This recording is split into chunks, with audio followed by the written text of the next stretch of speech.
حضرت برا بن مالک نا 12 سال کی عمر ہے، 12 سال نبی پاک گلی سے گزر رہے تھے تو دوڑ کے آ گئے، آ کے نا حضور سے چمٹ گئے، عرض کرنے لگے حضور کوئی حکم بتائیں، میرا دل کرتا ہے آپ کی بات مانوں، کوئی حکم حضور۔ مجمع الزوائد میں حدیث، اس ایک حدیث کے لیے نا میں کو 5000 روپے کی پوری کتاب، پوری 10 جلدیں خرید کے لایا تھا، ایک حدیث کے لیے۔ پیاری بڑی ہے، شاندار بڑی ہے، اور میرا دل کیا، میں نے کہا جس کتاب میں ہے نا ساری کتاب ہی منگا لو۔ کچھ چیزیں بڑی انسان کو انوکھی لگتی ہے نا۔ حضرت برا بن مالک رضی اللہ، چھوٹی سی عمر ہے، حضور سے لپٹ گئے، حضور نے فرمایا بیٹے کیا ہوا؟ عرض کرنے لگے حضور کوئی حکم بتائے، میرا بھی دل کرتا ہے عمل کروں۔ تو حضور نا چھوٹے چھوٹے کام بتاتے ہیں، دکان سے، یہ بچوں کو یہی بتانا ہوتا ہے نا، دکان سے لے آ، یہ کر دے، فلاں کو بلا لے، لیکن حضور ان کی غیر موجودگی میں ان کا ذکر بڑا کرتے۔ ایک دن کچھ لوگ کہنے لگے حضور بڑا ذکر کرتے ہیں پر وہ کرتا تو چھوٹے موٹے کام ہے بچہ۔ تو نبی پاک نے ایک دن ارادہ کیا کہ ان کو تجربہ نہ کرائیں کہ وہ پیار کتنا کرتا ہے۔ رسول کریم فرمانے لگے میں جو کہوں گا کرو گے؟ حضور کروں گا۔ فرمایا جاؤ اپنے باپ کی گردن کاٹ کے لاؤ۔ تو وہ دوڑے۔ ایک روایت میں ہے کہ مولا علی کے گلے میں تلوار لٹک رہی تھی، یوں کھینچی، اور اس نے جذبات سے دوڑے کہ حضور نے فرمایا اسے پکڑ لو ورنہ یہ گردن کاٹ بھی لائے گا، پکڑ لاؤ اسے ورنہ یہ کاٹ دے گا۔ اللہ کی قدرت کے تھوڑا وقت گزرا تو وہ بیمار ہو گئے۔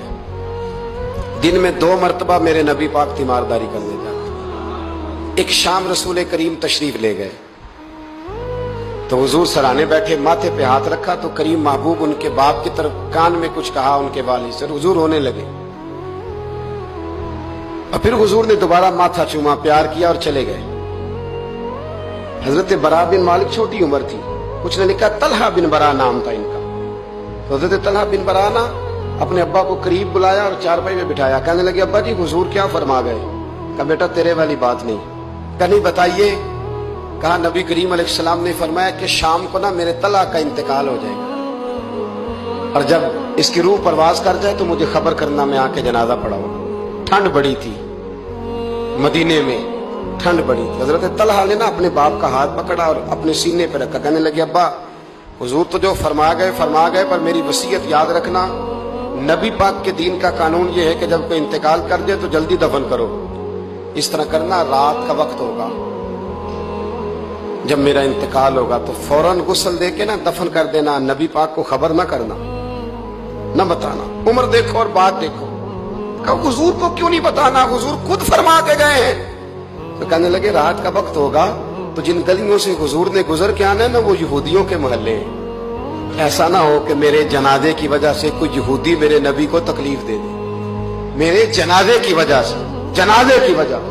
یہاں کہتے ہیں حضرت صاحب مجھے بڑا پیار ہے آپ سے پر میرے گھر ضرور پہنچے، جیسے مرے یا جیے وہاں شام کو آپ کو پہنچنا پڑے گا۔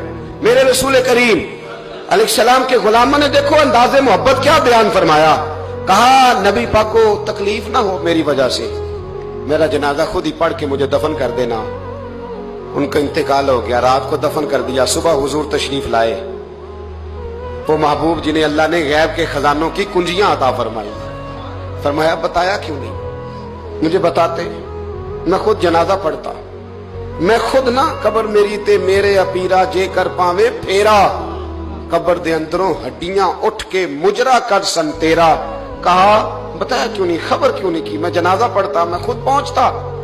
تو باپ رو پڑے، عرض کرنے لگے حضور میرا تو پتر تھا، میرے لیے اس سے بڑی سعادت کیا ہوتی کہ آپ جنازہ پڑھاتے، پر اس نے وصیت کر دی کہ حضور کو بتانا نہیں، تکلیف ہوگی۔ نبی کریم فرمانے لگے بتاؤ مجھے اس کی قبر کہاں ہے؟ اور یارو غور کرنا، ساری دنیا گنبد خضرا روضہ رسول پہ اور نبی پاک ایک غلام کی قبر پہ تشریف لے گئے، خود نبی کریم گئے، اور آج حضور نے دعا انوکھی فرمائی، فرمایا اے اللہ جب میرا طلحہ تجھ سے ملے نا تو ذرا اس سے مسکرا کے بات کرنا جو تیری شان کے لائے۔ رسول اللہ کی محبت، نبی پاک کی غلامی، رسول اللہ کا پیار، اعلیٰ حضرت کہتے جان ہے عشق مصطفیٰ، روز فضو کرے خدا، او بھائیو جس کو ہو درد کا مزہ وہ نازے دوا اٹھائے کیوں؟